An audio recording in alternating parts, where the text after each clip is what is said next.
Hola muchachos, ¿cómo están todos? Nuevamente, hoy en un nuevo episodio de Torres y Asociados nos vamos a entrar en un tema central, como es el lugar de operaciones. Muchos saben que ya están próximos a comenzar las convocatorias de este año y adicional a ese ya hay unos cronogramas que han establecido algunas regionales. Vamos a ir mirando, vamos a ir adentrándonos en ese mundo de la plataforma, en cada actividad, cada cosa que tenemos para esto. Y uno, el primeramente, es el lugar de operaciones. ¿Por qué el lugar de operaciones? El lugar de operaciones es el que nos da el aval para comenzar a usar los recursos que nos fueron asignados. En este tema es muy importante ver que el lugar de operaciones, si no se tiene, si no se logra legalizar, hasta ese momento que no haya una legalización, no se pueden comenzar a usar esos recursos de Fondo Emprender. Cuando uno comienza todo este rollo, no tiene en cuenta eso y pues muchas veces no sabe ese proceso. Y adicional, que ese proceso conlleva de que directamente el contrato de arrendamiento debe estar a nombre sea de la asociación o directamente de la empresa creada. Entonces, en este tema vamos a hablar cuáles son los requisitos que se necesita para poder legalizar, qué tan difícil es y todos los aspectos adicionales. Entonces, quédense acá y vamos a ver mucho más del lugar de operaciones.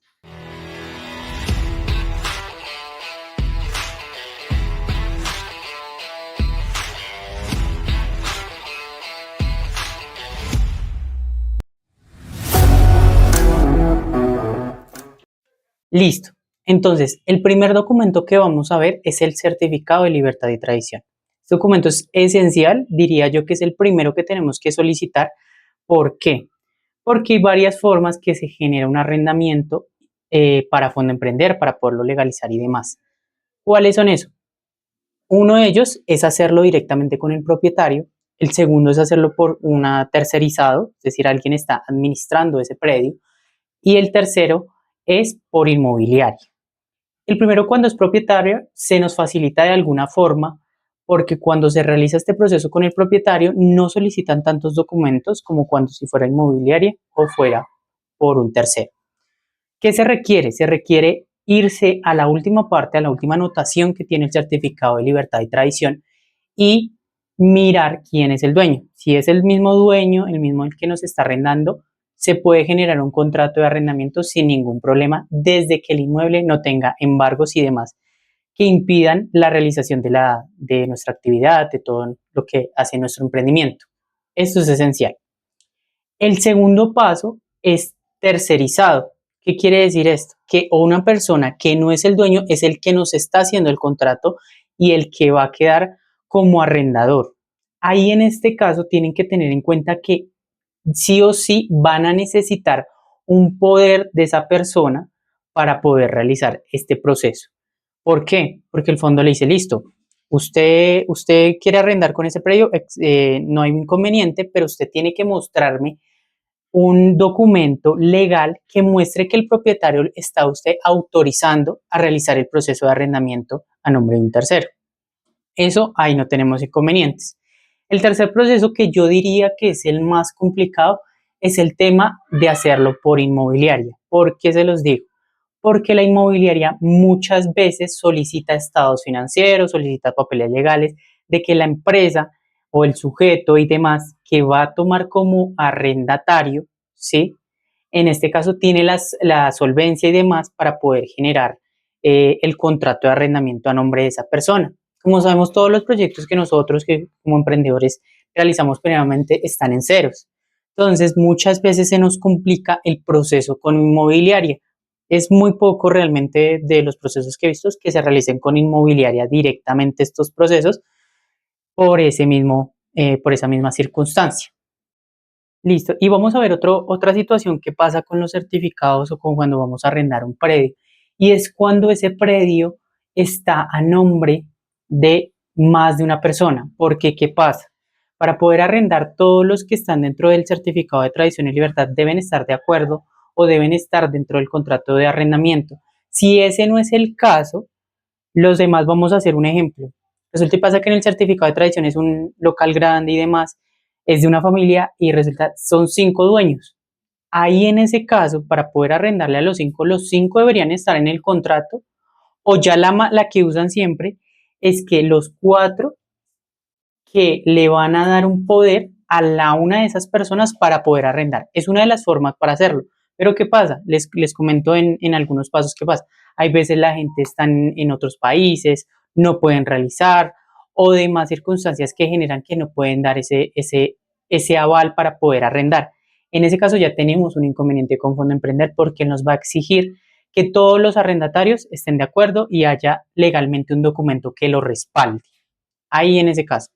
Por eso siempre es muy importante ver que ese certificado de tradición y libertad lo puedan verificar, puedan verlo, si tienen a alguien, a un abogado y demás para poder verificar. Es muy importante que lo tengan en cuenta para poder no perder dinero, porque muchas veces que lo que nosotros, sí me interesa local, présteme el certificado y hacemos de una vez la consulta ante la curaduría y demás para el uso de suelos para que nos salga.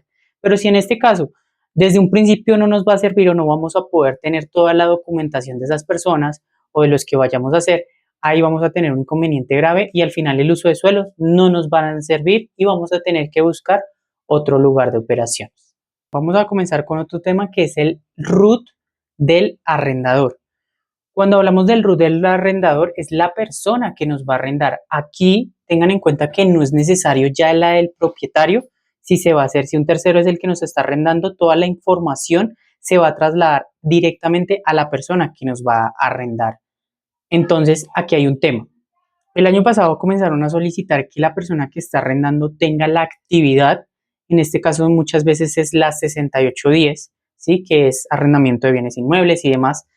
Entonces es importante que soliciten el RUT, el RUT tenga esa actividad para no tener inconvenientes o haya un rechazo en la plataforma en la actividad cuando vayamos a pasar ese documento.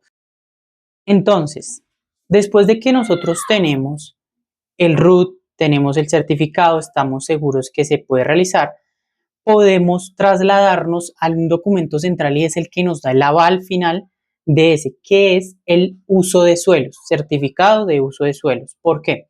Este certificado nos va a permitir que una entidad, sea municipal, sea en las grandes ciudades, siempre casi son las curadurías y demás, o directamente las secretarías o las alcaldías que emiten este concepto. ¿Qué es este concepto? Es un concepto que nos da que bajo la actividad que tiene la empresa y lo que va a realizar dentro de ese lugar de operaciones, lo puede hacer y está avalado dentro del mismo predio. Listo. Entonces, como tenemos ya tenemos el RUT, ya tenemos el certificado de tradición y libertad, vamos a poner que ya tenemos el uso de suelos, debemos solicitarles algunos documentos más. Cuando es persona natural, siempre vamos a solicitar la cédula del arrendador. Si es persona jurídica, es decir, una inmobiliaria, vamos a solicitar, siempre van a solicitar lo que es el certificado de existencia y representación legal por lo que es una empresa y adicional van a pedir el RUT de la misma. Entonces, ya con estos documentos, teniendo la actividad y demás, esperamos que sea igual que el año pasado. El año pasado estaban haciendo, después de recolectar toda esa documentación, el fondo nos va a solicitar un documento que es la acta de revisión del inmueble. ¿Qué es esta acta? Esta acta verifica bajo el tamaño, si le sirve a la empresa, si el precio se acomoda, también que es muy importante, a lo que ustedes iban a dar en la etapa de formulación.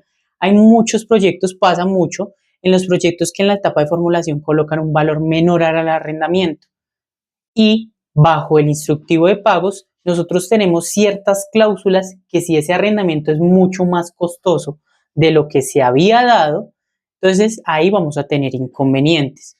¿Qué es lo principal? Ver que el arrendamiento no supere el 50% de lo que se iba a darse dentro de la formulación a lo que en el momento se hizo el arrendamiento. ¿Por qué? Porque si no nos van a solicitar ciertas cotizaciones de otros arrendamientos, de otros lugares, para poder avalar y decir, no, esa es la única opción para poder nosotros tomar ese arrendamiento. Entonces es muy importante que lo tengan en cuenta cuando ustedes vayan a arrendar y adicional tenerlo si ustedes dentro del plan de formulación y en su puesta en marcha van a usar recursos para pagar ese arrendamiento.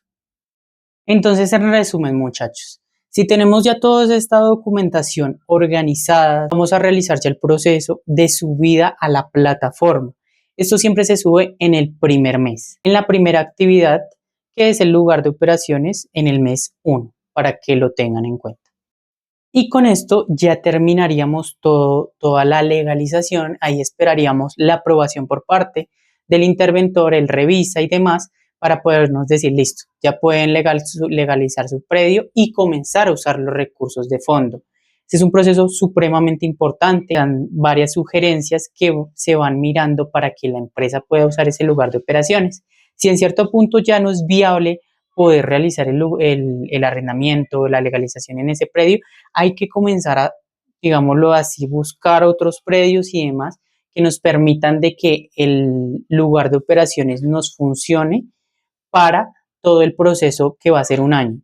Aquí es importante que vean que el contrato, cuando vaya a iniciar, lo deben hacer siempre después de la primera interventoría. ¿Por qué? Hay muchas personas que ya tienen su contrato de arrendamiento en este momento o demás, o ya lo hicieron, pensaron que iba a comenzar el proceso de una vez y no fue así, pero ya tienen un contrato de arrendamiento o puede ser que la empresa ya funcione en ese lugar.